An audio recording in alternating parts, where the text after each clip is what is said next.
हाँ बच्चों, तो आज मैं आपको संक्षेपण पढ़ाने जा रही हूँ। संक्षेपण वैसे सीधी सीधी बात है कि किसी भी बात को जब हम संक्षेप में लिखते हैं और ऐसी बात लिखते हैं कि पूरी बड़ी बात को संक्षिप्त में कह दिया जाए तो वह संक्षेपण कहलाता है। देखिए, आपके पास आएंगे बहुविकल्पी प्रश्न उत्तर। तो जैसे पहला प्रश्न आया, संक्षेपण का क्या अर्थ है? सीधा साधा अर्थ करना, अनिवार्य तथ्यों का चयन करना, स्पष्टीकरण करना या व्याख्या लेखन करना। तो संक्षेपण का अर्थ ये नहीं है कि केवल संक्षेप कर दिया, अपितु उसमें अनिवार्य तथ्यों का चयन होना चाहिए। तो इसका उत्तर हो जाएगा आपका अनिवार्य तथ्यों का चयन।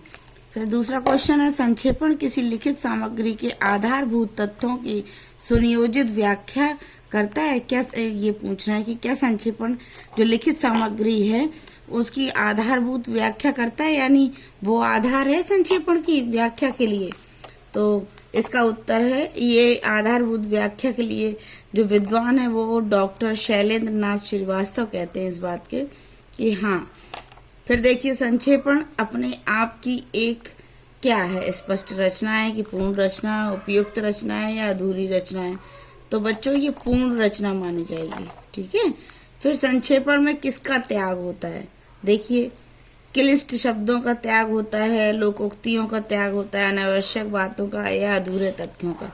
देखिए, अधूरे तथ्य का तो कोई मतलब नहीं है और क्लिष्ट शब्द आ जाते हैं, लोकोक्तियां भी हैं, परंतु जो अनावश्यक बात होती है, अनावश्यक वार्ता की, इसका क्या होता है? त्याग हो जाता है, इसका लोप हो जाता है। ये एक तरीके से देखा जाए तो संक्षेपण की विशेषताएं भी है। अगला क्वेश्चन है कि संक्षेपण का मूलाधार है, यानी संक्षेपण का मूलाधार क्या है? संक्षेपण क्यों किया जाता है? ताकि ये जो है आपका समय बचाए और उस बात की जो बात बड़ी एप्लीकेशन में लिखी जाती है उसकी स्पष्ट व्याख्या कर दे। ठीक। संक्षेपण को किस प्रकार कला माना जाता है? जैसे बिहारी जी के दोहे हैं ना, गागर में सागर भरना, हम लोग बचपन से ही पढ़ते चले आए। गागर में सागर भरने की का अर्थ हुआ बड़ी बात को छोटे रूप में प्रस्तुत करना ही संक्षेपण है। संक्षेपण इनमें से क्या जगाता है? लेखन क्षमता, बौद्धिक कौशल, मनोयोग, एकाग्रता या भाषण कला। संक्षेपण को करते समय क्या है कि दिमाग इधर उधर नहीं लगता, बल्कि एक जगह किसी विशेष बात पे सीधी बात होती है, इसलिए इसको उत्तर होगा मनोयोग, एकाग्रता। वह कौन सा लेखन है जो छात्रों के शब्द संयम, भाव संयम और विचार संयम की क्षमता जगाता है? तो पल्लवन है छात्रों के शब्द संयम, यानी शब्द भी छोटे होने चाहिए, भाव संयम, भाव भी संयमित होना चाहिए और विचार भी संयमित होना चाहिए। तो ये सब चीजें संक्षेपण में ही निहित है। इनमें से कौन सी संक्षेपण की विशेषता है? भावार्थ लेखन, स्पष्ट अर्थ, क्रमबद्धता या प्रभाव एक। तो बच्चों, इसका उत्तर है क्रमबद्धता। पहले कौन सी बात कहनी, फिर कौन सी बात कहनी और अंत में हमें किस बात को प्रस्तुत करना है। आगे देखिए, इनमें से कौन सा लाभ संक्षेपण से प्राप्त नहीं हो सकता? भाषा पर अधिकार हो सकता है क्या? भाव अनुवाद की क्षमता, समय की बचत और लेखन। देखिए, भाषा पर अधिकार होगा, निसंदेह आप अच्छी भाषा लिखेंगे, समय की भी बचत होगी, लेखन सामग्री की भी बचत होगी, बल्कि भावों का अनुवाद नहीं होगा, क्योंकि यहाँ पे सीधी सीधी बात कही गई है, संयमपूर्ण। ये मैंने आपको इस क्वेश्चन में पहले ही बता दिया। मूल अवतरण का कितना भाग संक्षेपण में आना चाहिए? तो ये थोड़ा इम्पोर्टेंट है बच्चों आपके लिए। देखिएगा, मूल अवतरण का 1/3 भाग संक्षेपण में आना आवश्यक होता है। संक्षेपण का गुण नहीं है पूर्णता, अस्पष्टता, संक्षिप्तता या शुद्धता। तो संक्षिप्त भी होता है, शुद्ध भी होता है, पूर्ण भी होता है। अगर नहीं होता तो वो होती है अस्पष्टता। संक्षेपण के किस लेख का त्याग नहीं किया जाता? अप्रासंगिक, पुनरावृत्ति, अनावश्यक या प्रासंगिक। तो इसमें संक्षेपण के किस लेख का त्याग नहीं किया जाता है?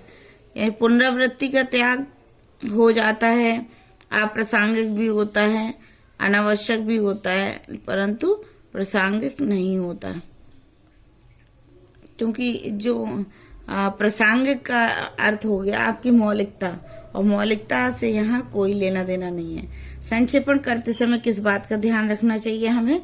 भाषा अलंकारिक होना चाहिए, शब्द सार्थक के प्रयोग होना चाहिए, भावों विचारों का क्रम नहीं बदलना चाहिए, या तुलनात्मक व्याख्या करनी चाहिए।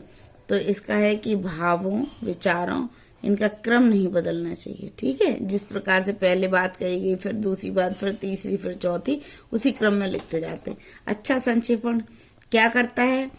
अच्छा संक्षेपण कार्य कुशलता में वृद्धि करता है। सम्यक संक्षेपण की क्या विशेषता है? तो सम्यक संक्षेपण की जो विशेषताएं हैं वो अनेक हैं। 7 प्रकार की विशेषताएं मुख्य रूप से मानी जाती हैं, यानी संक्षेपण की विशेषताएं। वैसे ये क्वेश्चन तो मुश्किल है।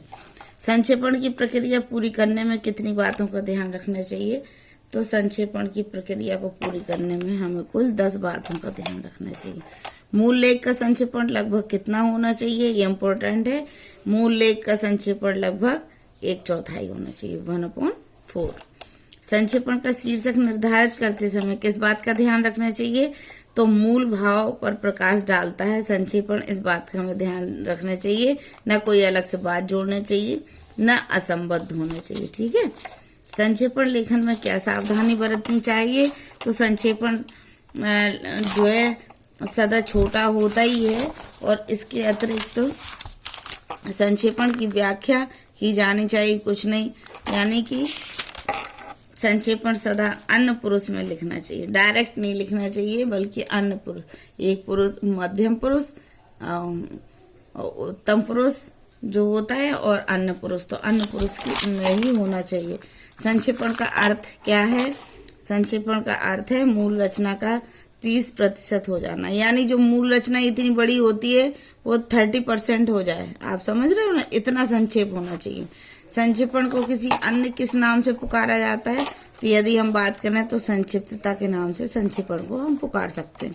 संक्षेपण का गुण है कौन सा है? अपूर्णता, पूर्णता, असंक्षिप्तता या स्पष्टता। संक्षेपण संक्षिप्तता का गुण लिए हुए होता है।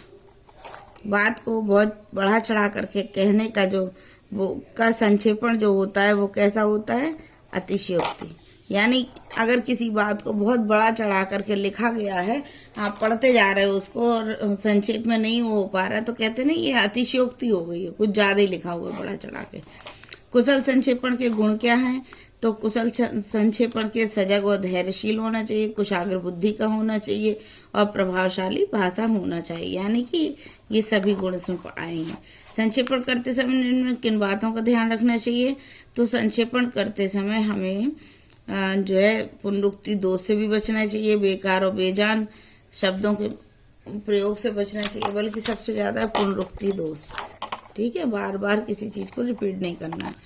अगर मूल अवतरण 600 शब्दों का हो तो उसके संक्षेपण की लगभग शब्द संख्या कितनी होगी बताइए? 1/3 में ये होगी 150 शब्दों की। संक्षेपण के लिए अनिवार्य तत्व क्या है?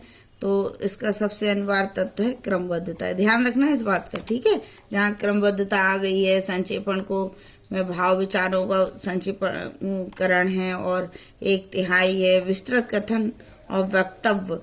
जब कोई विस्तृत कथन होते हैं, किसी के कही हुई बात होते हैं, लेख और निबंध, इन सब को संक्षेप में प्रस्तुत करने की जो भाषिक प्रक्रिया है वो क्या कहलाती?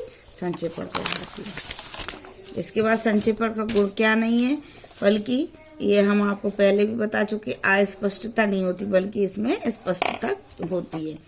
संक्षेपण को किस प्रकार की कला माना जाता है? संक्षेपण को लेखन कला का एक हिस्सा है संक्षेपण। ठीक है, फिर एक अच्छे संक्षेपण की विशेषताएं निम्न में से क्या हो सकती हैं?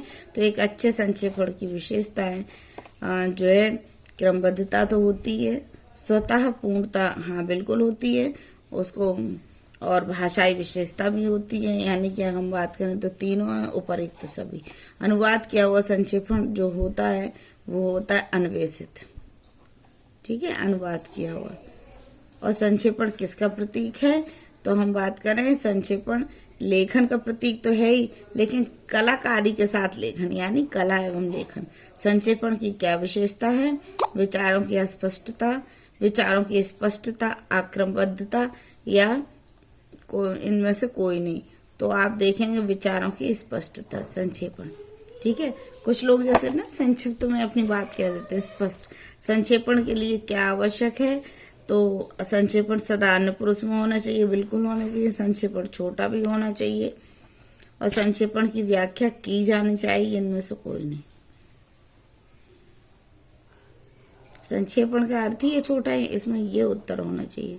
संक्षेपण सदा अन्य पुरुष में होना चाहिए। तो बच्चों ये था संक्षेपण, और मैं इसके बाद आपको डालती हूँ पल्लवन। ये 2-4 दिन का टाइम, 21 तारीख को हिंदी भाषा का पेपर है आपका, और आज हो गई है 17। तो मैं कोशिश करूंगी कि आपको मैं छोटी छोटी वीडियो बना के प्रस्तुत कर दूं, जिससे आपको लाभ मिल सके। धन्यवाद।